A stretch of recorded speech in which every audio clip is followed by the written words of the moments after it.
Allahu Akbar. اعوذ باللہ من الشیطان الرجیم بسم اللہ الرحمن الرحیم رب اشرح لی صدری ویسر لی امری واحلل عقدۃ من لسانی یفقہوا قولی. تمام بہنوں کو السلام علیکم ورحمۃ اللہ وبرکاتہ. اگنا سسٹرز کے اس دعوتی کورس کی دوسری کلاس میں آپ تمام کو خوش آمدید. میری عزیز بہنوں، آپ کو یاد ہوگا کہ پچھلی اور پہلی جو ہماری تعارفی کلاس تھی اس میں ہم نے سورہ یوسف کی آیت نمبر 86 کا ذکر کیا، اس کو ہم نے پڑھا، اس کے ترجمے کو ہم نے غور کیا کہ کس طرح یعقوب علیہ السلام اپنی اولاد کی اور اپنے بیٹے کی جدائی میں اللہ کے آگے فریاد کر رہے ہیں اور اللہ کے آگے کہتے ہیں کہ میں اپنی پریشانی اور غم کی فریاد اپنے اللہ سے کرتا ہوں. اور پھر ہم نے بات کی تھی پہلی تعارفی کلاس میں کہ ارد گرد کے حالات اور پریشانیاں اور بیماریاں اور بے روزگاری اور ناانصافی، یہ تمام دیکھتے دیکھتے اور ان حالات سے گزرتے گزرتے بعض دفعہ یوں محسوس ہونے لگتا ہے کہ ہم تھک رہے ہیں اور ہمارے ذہن اور ہمارے جسم اور ہماری روحیں تھک رہی ہیں. لیکن انسانی فطرت اور انسانی عقل اور انسان کا دل اس بات پر گواہی دیتا ہے کہ ایسا ہونا نہیں چاہیے کہ میں یا آپ یا کوئی بھی اور دوسرا انسان ان پھیلی ہوئی پریشانیوں سے گزرتے گزرتے اپنے آپ کو کھو دے اور اپنے آپ کو بھلا دے. یہ دل یہ کہتا ہے کہ ایسا ہونا نہیں چاہیے. دل یہ چاہتا ہے کہ اس سے نکلنے کا کوئی راستہ موجود ہو، ان مسائل سے باہر نکلنے کا کوئی ایسی ایک راہ موجود ہو کہ جس پہ انسان کو امید کے ساتھ چلنے کے لیے بس اپنی ہمت اکٹھی کرنی ہو. میری بہنوں، پچھلی کلاس کا جو اختتام تھا وہ سورہ توبہ کی آیت نمبر 40 کے اوپر ہم نے کیا تھا کہ جس میں ذکر تھا غار ثور میں رسول اللہ صلی اللہ علیہ وآلہ وسلم اور حضرت ابو بکر صدیق رضی اللہ عنہ کا موجود ہونا، اور اس وقت اس پریشانی کی حالت میں اللہ تعالیٰ کا اس آیت کا نازل کرنا کہ لا تحزن، کہ غم نہ کر اور بے شک اللہ ہمارے ساتھ ہے. میری عزیز بہنوں، اللہ تعالیٰ نے قرآن میں اور کئی مقامات پر ان الفاظ کا ذکر کیا ہے جس میں حزن کا ذکر ہے، خوف کا ذکر ہے، جس میں قلق اور یاس کے بارے میں اللہ تعالیٰ ہمیں جو ہے آپ کو بتاتے ہیں. آئیے ان کچھ آیات کو ہم دیکھتے ہیں. ایک اور بہت خوبصورت آیت سورہ آل عمران کی آیت نمبر 139،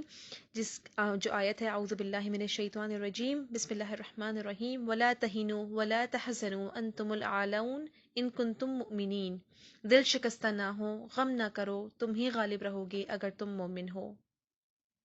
اسی طرح سے میری اپنی بڑی پسندیدہ یہ آیت سورہ حامیم سجدہ کی آیت نمبر 30،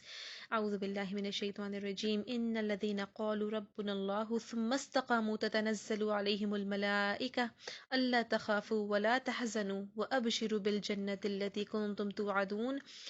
اور اس آیت کا ترجمہ اتنا امید افزا اور اتنا ہمت بڑھانے والا ہے کہ بے شک جن لوگوں نے کہا کہ اللہ ہمارا رب ہے اور پھر وہ اس پر ثابت قدم رہے، ان کے لیے اور ان کے اوپر فرشتوں کا نزول ہوتا ہے اور وہ کہتے ہیں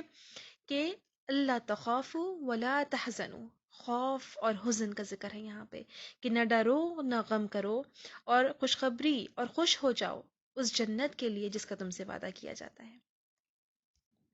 اسی طرح سے سورہ مریم کا جب ہم تلاوت کرتے ہیں اور ہمیں پتہ ہے کہ حضرت مریم علیہ السلام کی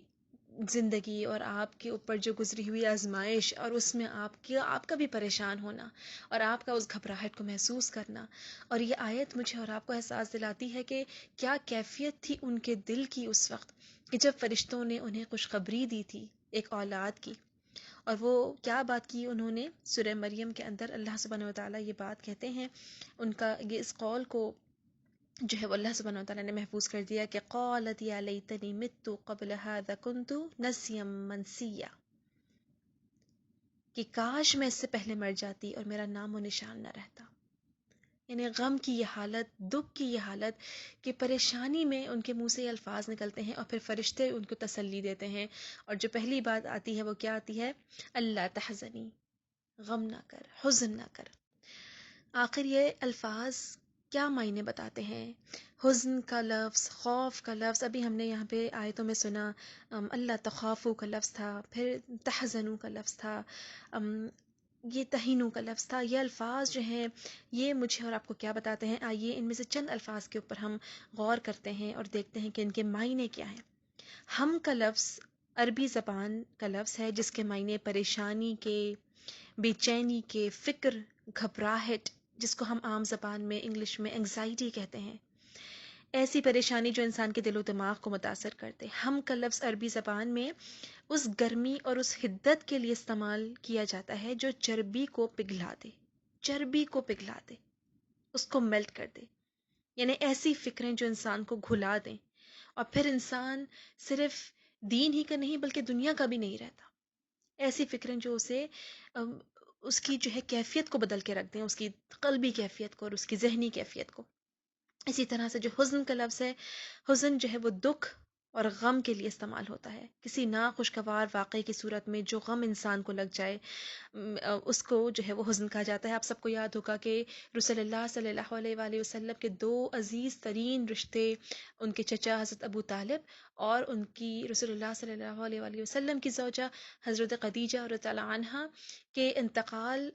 جو ہے وہ ایک ہی سال میں وقوع پذیر ہوا، اور پھر اس وجہ سے اس سال کو عام الحزن کا نام دیا گیا، یعنی غم کا سال۔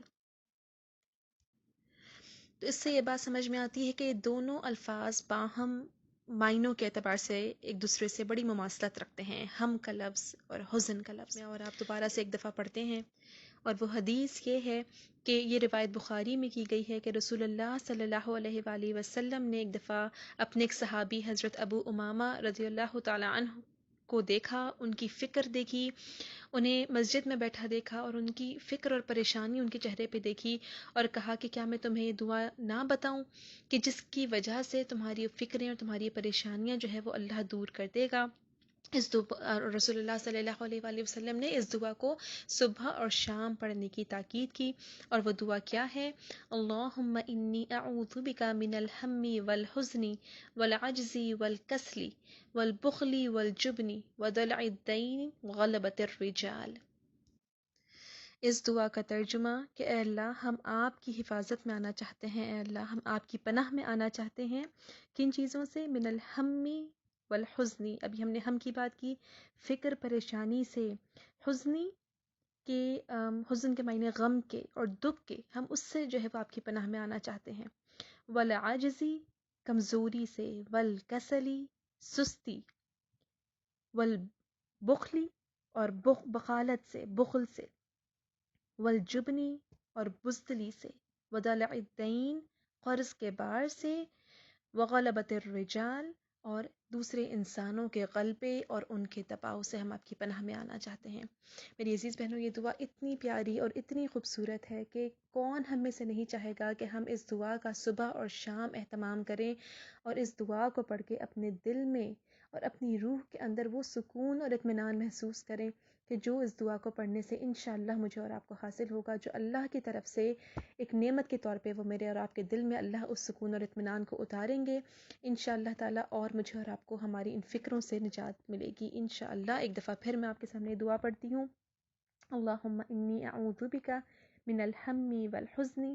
والعجز والکسل والبخل والجبن ودلع الدین وغلبۃ الرجال۔ اللہ سبحانہ و تعالی